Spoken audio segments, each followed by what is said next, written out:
600 feet below the surface of Lake Mead, in the dark, in solid rock, there is a tunnel that most people in Las Vegas have never heard of. It is 3 miles long. It was drilled by a machine the length of 2 football fields, a $25 million piece of equipment custom ordered from a German manufacturer and shipped in pieces across the Atlantic. The tunnel flooded twice during construction. A 44-year-old man named Thomas Turner, a married father of 2 from Henderson, Nevada, died building it.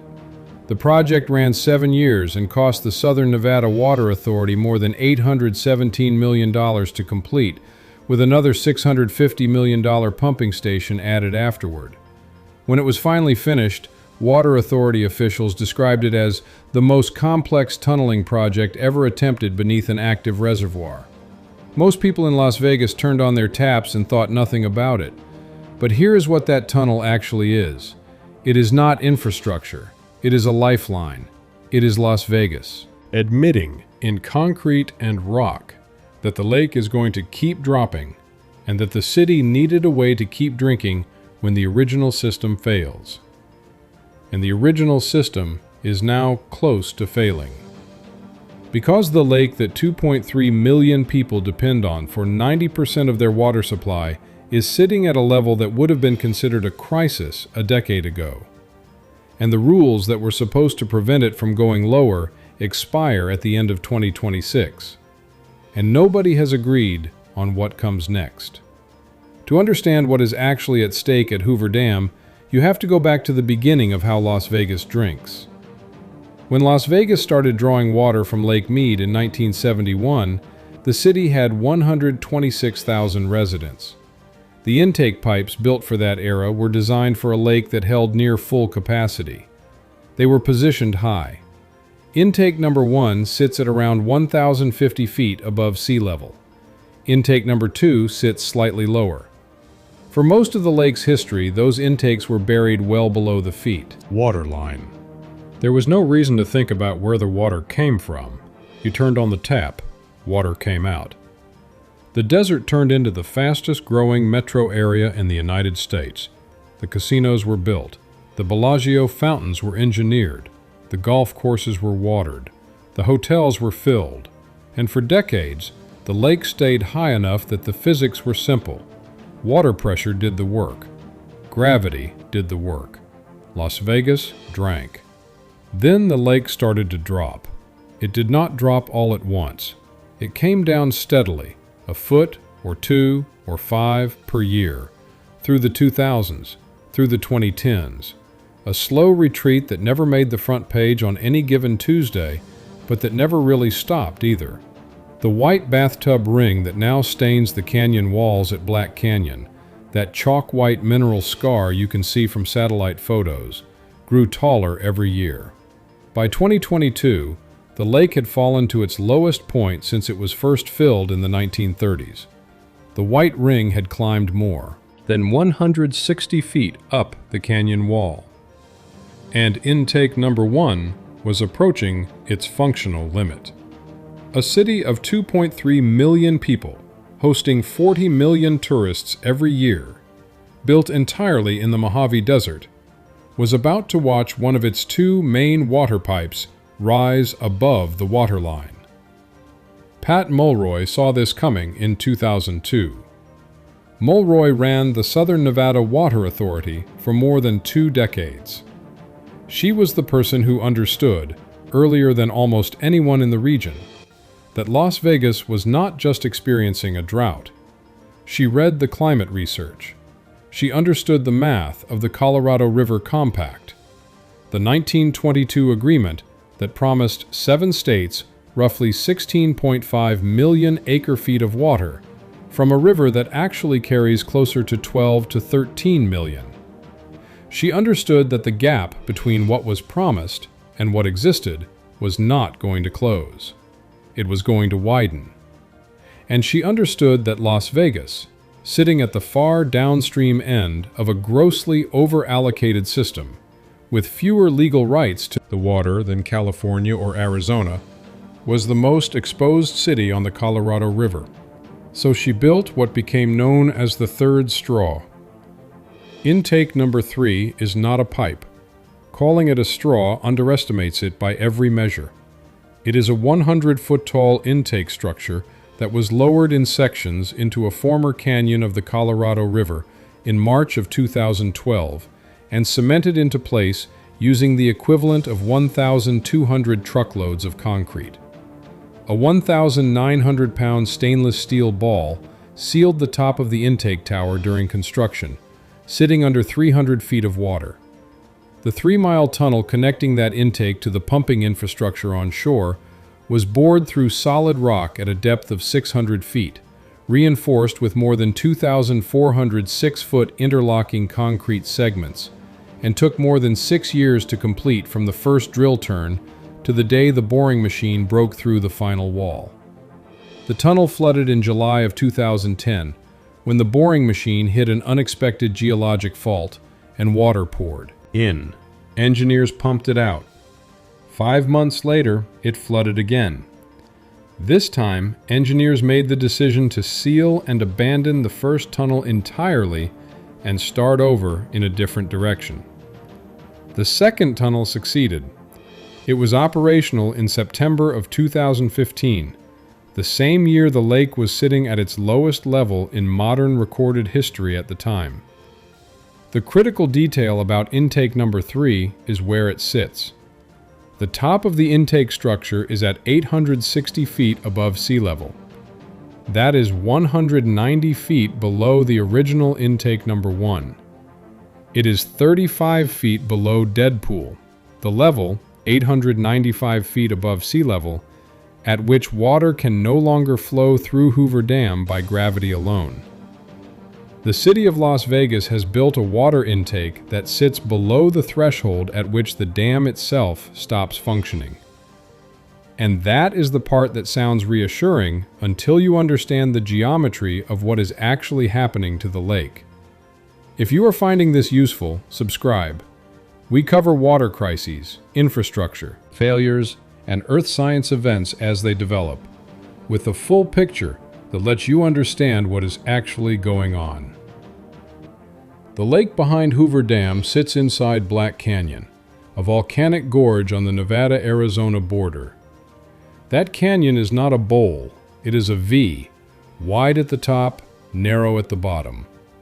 This shape has a consequence that the Bureau of Reclamation does not advertise loudly. At the top of the lake, each foot of elevation loss costs the system a large volume of water because the canyon is wide and holds more. As the water level drops and the canyon narrows, each foot of elevation loss costs the system less and less volume, which means the lake drops faster and faster as it gets lower. A lake that loses 3 feet of elevation per year at full capacity can lose 10 or 15 feet per year when it gets close to the canyon floor. The math does not care that Las Vegas has built a tunnel 600 feet underground. The math says the lake can fall faster the lower it goes, and every foot it falls toward 895 represents a shorter and shorter countdown. As of early 2026, Lake Mead sits around 1,050 to 1,070 feet, depending on seasonal fluctuation. That is somewhere between 155 and 175 feet above dead pool.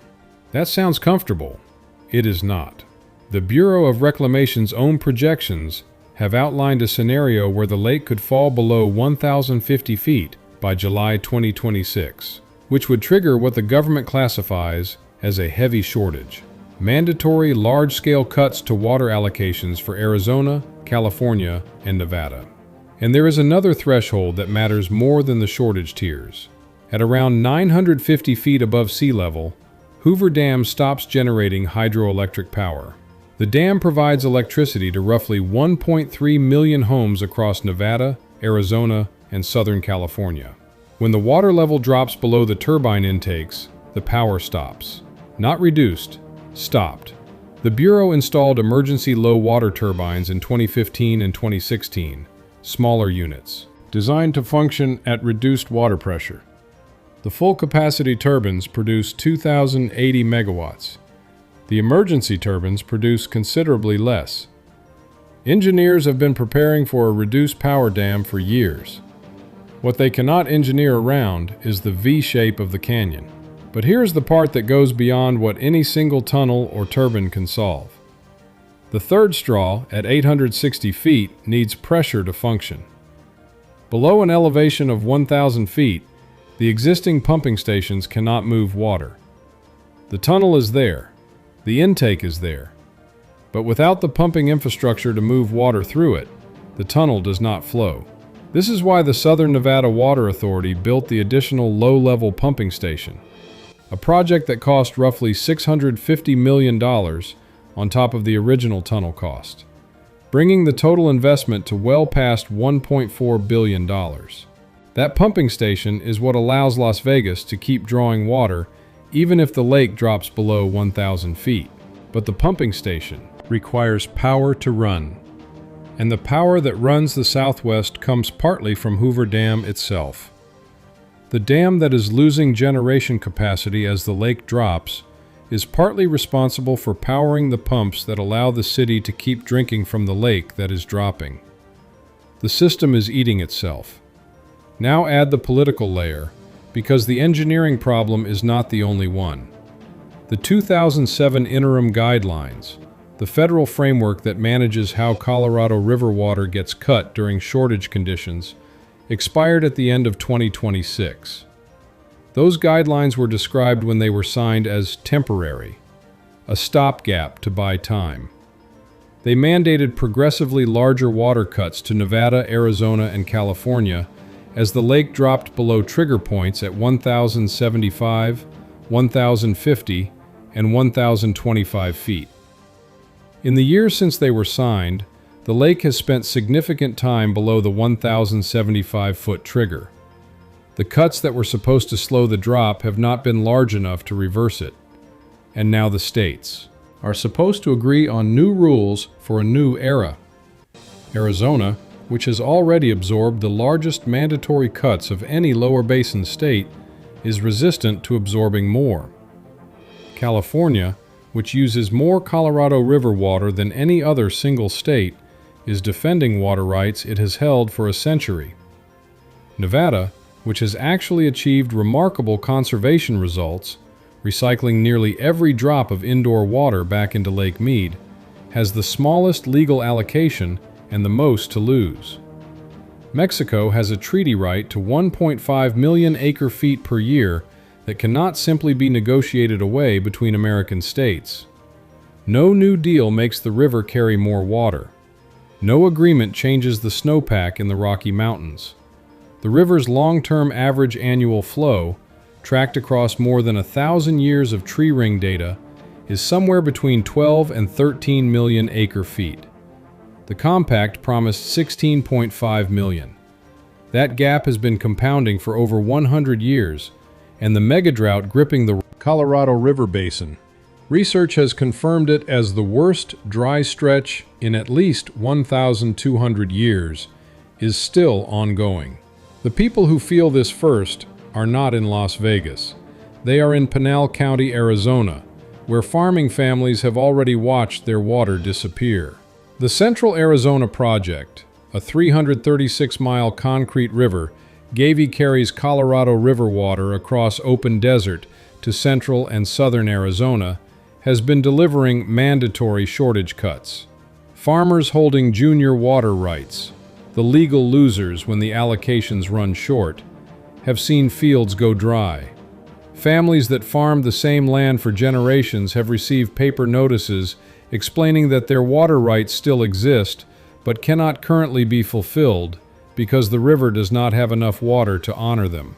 The tribal nations along the lower Colorado, the Cocopah, the Quechan, the communities whose relationship with this river predates the dam by centuries, have had their flows cut or threatened. The river in the world, native fishing communities at the Colorado's dried mouth, at the former delta where the river once spread across 2 million acres of wetland, have watched their river disappear into the desert south of the border before it can reach the sea. Las Vegas sits at the top of that human cascade. The third straw keeps the city drinking when other communities in the basin are already rationing. Nevada recycled 99% of its indoor water usage back into the lake throughout the drought years. Las Vegas actually uses less total water today than it did in 2002, despite adding nearly 1 million people. The conservation numbers are real. But the third straw is the hedge behind the conservation. It is the city saying out loud what most water managers in the West will only say quietly. We do not expect the rules to hold. The intake structure at the bottom of that 3-mile tunnel sits at 860 feet above sea level, in what used to be a canyon of the Colorado River before the dam flooded it in 1935. The river that carved the Grand Canyon to a depth of 1 mile still flows, just barely, into the top of Lake Mead from upstream. But the river no longer reaches the sea. It evaporates somewhere in the Sonoran Desert south of the border, miles from where the Cocopa people once fished its mouth. A river that carved one of the great geological features on Earth cannot finish its own journey. Hoover Dam will stand for centuries. The concrete is 5 million cubic yards, locked into volcanic canyon rock. Engineers built it to outlast the civilization that made it, and by any structural measure it will. But a dam is not just concrete. It is the water behind it. It is the level of the lake. It is the elevation the intake towers need to do their work. The third straw reaches lower than any intake ever built at this dam, lower than Deadpool, lower than the canyon floor where the old Colorado River once ran before the dam was closed and the water rose. It cost more than $1.4 billion and 7 years, and one man's life to build. And the lake that it drinks from is still dropping, still carving the bathtub ring higher up the canyon walls, still narrowing toward the V at the bottom where the math gets worse. Somewhere 600 feet underground, the tunnel is full of water. The pumps are running. The city of Las Vegas is drinking. And the white ring on the canyon wall above Black Canyon is now over 160 feet tall, still visible from space, still climbing, 1 foot at a time, toward 895.